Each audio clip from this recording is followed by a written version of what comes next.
நமசிவாய வாழ்க. திரு அண்ணாமலையாரை போற்றி. ஓம் குரு வாழ்க. வணக்கம். ஆன்மீக அன்பர்கள் அனைவருக்கும் இந்த சிவடியன் சிவகுருஜி சிவராஜனின் அன்பு கலந்த வணக்கங்கள்.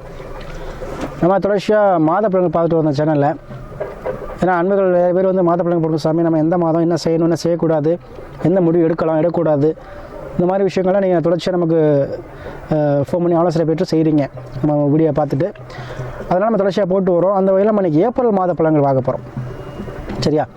ஒவ்வொரு ராசிக்கும் சிறப்பாக நம்மளால் செய்ய தான் இருக்குது. அந்த வகையில் நம்ம இன்றைக்கி விருச்சிக ராசிக்கு பார்ப்போம். விருச்சிக ராசி அன்பர்கள் பொதுவாக விருச்சிக ராசி அன்பர்கள்னா எதையுமே ஒரு மனதில் ஒரு விஷயம் எடுத்துட்டாங்கன்னா அதை செஞ்சு முடிக்க விட மாட்டாங்க. அது எந்த விஷயமா இருந்தாலும் சரி. ஒரு வைராக்கிய குணம் முடித்தவர்கள், பிரம்மாண்ட ஆசை கொண்டவர்கள், பிரம்மாண்டத்தை விரும்பக்கூடியவர்கள். எல்லாரும் ஒரு வழியில் போனாலும் இவங்க ஒரு வழியில் போவாங்க. இவங்க மைண்ட் செட்டு எப்படி இருக்கும், எப்போ எப்படின்னு சொல்ல முடியாது. சரிங்களா? ஆனால் நினச்ச குறிக்கோள் அடைஞ்சே தீருவாங்க. அது எதுவாக இருந்தாலும் சரி. சரிங்களா? அதீத காம உணர்வுகள் கொண்டவங்க விருச்சிராசி அன்பர்கள். சரிங்களா? அத்தகைய அந்த விருச்சிராசி அன்பர்களுக்கு இந்த மாதம் பார்த்திங்கன்னா ராசினான்னு சொல்லக்கூடிய செவ்வாய் ஆட்சி பெற்ற சனியோட 4ஆம் மாதத்தில் கும்பத்தில் அமர்ந்திருக்கிறார். 5ஆம் பாதத்தில் சுக்கிரன் உச்சம் இருக்கிறார். சூரியன் ப்ளஸ் புதன் நீசபாக்க ராஜயோகம் பெற்றிருக்கிறார். ப்ளஸ் ராகுவோடு இணைந்திருக்கிறார். அதே போல் 6ல் பார்த்திங்கன்னா குரு பகவான் இருக்கிறார். அதே போல் 11ஆம் பாவத்தில் கேது இருக்கிறார். பொதுவாகவே இந்த ராசினால் 4 போகும்போது செவ்வாய் சனி சேர்க்க சனி ஆட்சி பெற்றிருக்கிறார். அது அர்த்தாஷ்டம சனின்னு சொல்லுவோம். அதனால் நான் ஒன்று, அதாவது எல்லா அன்பர்களும் சொல்கிறேன், அர்த்தாஷ்டம சனி சாமி, 7 சனி சாமி, கண்டக சனி, அஷ்டம சனி இப்படி யாரும் பயப்பட வேண்டாம். சரிங்களா? அதாவது விதி ஜாதத்தில் சனி நல்லா இருந்துட்டாருன்னா உங்களுக்கு யோகமான பலன் செஞ்சுருவார். விதி ஜாதத்தில் சனி நல்லா இல்லை மட்டும் சில படிப்பினையை கொடுப்பார். அது அதிகமாக எஃபெக்ட் போட வைப்பார். அதனால் அஷ்டம சனியோ அர்த்தாஷ்டம சனியோ 7 சனியோ பற்றி யாரும் பயப்பட வேண்டாம். விதி ஜாதத்தை மட்டும் நீங்கள் பார்த்து கிரகங்களை மட்டும் பார்த்துக்க. அஸ்தகம் இருக்கா, வக்ரமாக இருக்கா, நீசமாக இருக்கா, மறைவுஸ்தானத்தில் இருக்கா, பாவகர சேர்க்கை இருக்கா, அதெல்லாம் பார்த்துக்கோங்க. அதை பார்த்துக்க மெயின், அவ்வளோதான். மற்றதுக்கு நீங்கள் பயப்படவே வேண்டாம். நல்ல இடத்துல இருந்துட்டாருன்னா அது யோகத்தை கொடுத்துட்டு போயிடுவார். சரிங்களா? அதனால் பயப்பட வேண்டாம். அதே போல் இந்த விருச்சிக ராசி 4ஆம் பாவத்தில் இருக்கிறார். 4ஆம் பாவம் சுகஸ்தானத்தில் செவ்வாய் சனி ஆட்சி பெற்றிருக்கிறார். அப்போ இதனுடைய மாதத்தில் என்ன நடக்கும் அப்படின்னா, வீடு சம்மந்தப்பட்ட பிரச்சனை, இடம் சம்மந்தப்பட்ட பிரச்சனை இருக்கிறவங்களுக்கு உங்களுக்கு அது என்ன சால்வ் ஆகக்கூடிய மாதமாக அந்த மாதம் இருக்கும். ஒரு புதுசாக ஒரு கட்டடம் இடிச்சிட்டு ஒரு வீடு கட்டுறதோ, இல்லை வீட்டோட வாங்குறதோ, இல்லை வேறு வாடகை வீடாக இருந்திருக்கும் அதை நம்ம வந்து சொந்தமாக ஆக்கிக்கிறதோ, இல்லை பூர்வீகத்தில் போயிட்டு நம்ம வீடு கட்டுறதோ, ஏதோ ஒரு வகையில் ஒரு மண்ணை வாங்கி போடுறதோ, சரிங்களா? ஏதோ ஒரு வகையில் மண்ணை சார்ந்த விஷயத்தில் உங்களுக்கு யோகமான மாதமாக இந்த மாதம் இருக்குங்க. ஏன்னா செவ்வாய் மண்காரன். அப்போ கண்டிப்பாக என்ன வரும், மண் யோகத்தை கண்டிப்பாக கொடுத்துரும். சரியா? அப்போ தாயோட இருந்த கருத்து வேறுபாடுகள் கண்டிப்பாக நீங்கும். சிலவங்க பார்த்தீங்கன்னா தாயோட கருத்து வேறுபாடு இருக்கும். சில பேசாமல் கூட இருப்பீங்க. அது இந்த மாதம் பேசக்கூடிய சூழ்நிலை உருவாக்கி கொடுக்குங்க. சரியா?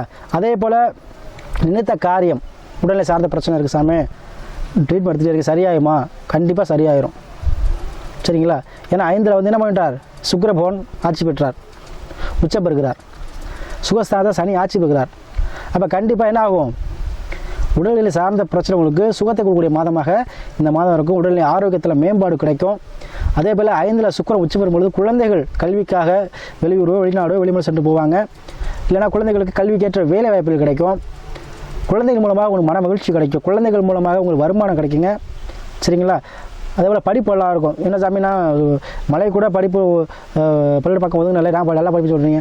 இல்லை நீங்கள் படிக்காட்டி உங்கள் பிள்ளைகள் படிக்கும். சரிங்களா? அதுபோல் கல்வி நல்லாயிருக்கும். கல்விக்கேற்ற வேலை கிடைக்கும். சரியா? பிள்ளைகள் சம்பாதிப்பாங்க.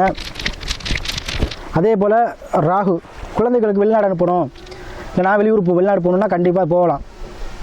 சரியா? அதனால் கண்டிப்பாக உங்களுக்கு வெளியூர் வெளிநாடு யோகம் அந்த மாதம் உண்டுங்க. அதுபோல் வண்டி வாகன சேர்க்கை, பூர்வீகத்தில் வாங்கி நம்ம தொழில் பண்ணலாமா, ஒரு கார் வண்டி வாகனம் வாங்கி விளாண்டுக்கிட்டு சாமி தொழில் ஆரம்பிக்கலாமா? கண்டிப்பாக ஆரம்பிக்கலாம். அந்த ஒரு யோகம் இருக்குது. 6ல் குரு இருக்கிறார். இப்போ வருமானம் சார்ந்த விஷயத்தில் இந்த தலைத்தாங்கள் நீங்கும். வருமானத்தை பெறக்கூடிய அளவுக்கு உங்களுக்கு வந்து என்ன உதவி பண்ணுவாங்க. யாரோ ஒரு பெரிய மனிதரோ, இல்லை ஒரு மதிப்புக்க தலைவரோ, இந்த ஊரில் மிகப்பெரிய அந்தஸ்து உள்ளவரோ உங்களுக்கு உதவி பண்ணி அதன் மூலமாக வருமானம் தொழில் அமைக்கிறதுக்கு உதவி பண்ணுவாங்க. சரிங்களா? அதே போல் இந்த மாதத்தில் உங்களுக்கு ஒரு மண்ணை சார்ந்த விஷயத்தில் உங்களுக்கு யோகத்தை கொடுக்க போகிறார். அது உறவுக்காரங்களுடைய உறவினர் சேர்க்கை ஏற்படும். உறவு மூலமாக உங்களுக்கு உதவிகள் கிடைக்கும். அங்காமங்காளி பிரச்சனைகள் தீரும். சரிங்களா? அதே போல் 4ல் சனி இருக்கும்பொழுது கண்டிப்பாக இடம் சம்மந்தப்பட்ட பிரச்சனை, இடம் சம்மந்தப்பட்ட தேவையில்ல சண்டை, இடம் சம்மந்தப்பட்ட பிரச்சனை மாட்டிருக்கவங்க இவங்க எல்லாத்துக்குமே தீர்வு வரக்கூடிய மாதமாக அந்த மாதம் இருக்கும். ஏன்னா 4ஆம் பாவங்கிறது சொத்து பாவகம். அப்போ சொத்து சேர்க்கை ஏற்படும். சுகபாகம், உடலில் ஆரோக்கியம் மேம்படும். தாய் பாவகம், கண்டிப்பாக தாய் உணர்ந்த கருத்து வேறுபாடுகள் நீங்கும். கல்வி பாவகம், கண்டிப்பாக என்ன பண்ணுவீங்க, சிறந்த கல்வி படிப்பீங்க. யூனிஃபார்ம் போட்ட வேலை கிடைக்கக்கூடிய வாய்ப்புகள் அதிகமாக இருக்குது இந்த மாதம். ட்ரை பண்ணி பாருங்கள், சரிங்களா? அதே போல் 4ஆம் பாவங்கிறது வயவெளி பாவகம், விவசாய பாவகம். கண்டிப்பாக விவசாய பணிகள் மேற்கொள்வீங்க. விவசாயம் அதிக லாபத்தை கொடுக்கும். ஸோ இந்த மாதம் உங்களுக்கு அனைத்திலுமே என்ன ஒரு சக்ஸஸான மாதமாக இருக்க போது அதை பயன்படுத்திக்கங்க. அதே போல் நிறைய அன்பர்கள் ஜாதகத்தை அனுப்பி ஆலோசனை பெறுறீங்க. ஆதரவு கூடிய அனைத்து ஆன்மீக நண்பர்களுக்கும் நன்றியை சொல்லி, அதே போல் இந்த வரக்கூடிய இந்த ஏப்ரல் மாதம் இந்த விருச்சிகராசி நண்பர்களுக்கு விருப்பத்தை நிறைவேற்றும் மாதமாக அமையும். அதனால் கண்டிப்பாக உங்கள் விருப்பமெல்லாம் நிறைவேற போகுதுங்க. அதனால் நீங்கள் அதுபடி உங்கள் சுய ஜாதகத்தை ஆய்வு பண்ணிக்கங்க. தசாபதி பார்த்துக்கங்க. தசாபதி நல்ல நேரம் வந்துருச்சான்னு பார்த்துக்கிட்டு அதில் முடிவு எடுங்க. உங்களுக்கு எல்லாமே சக்ஸஸாக முடியும்.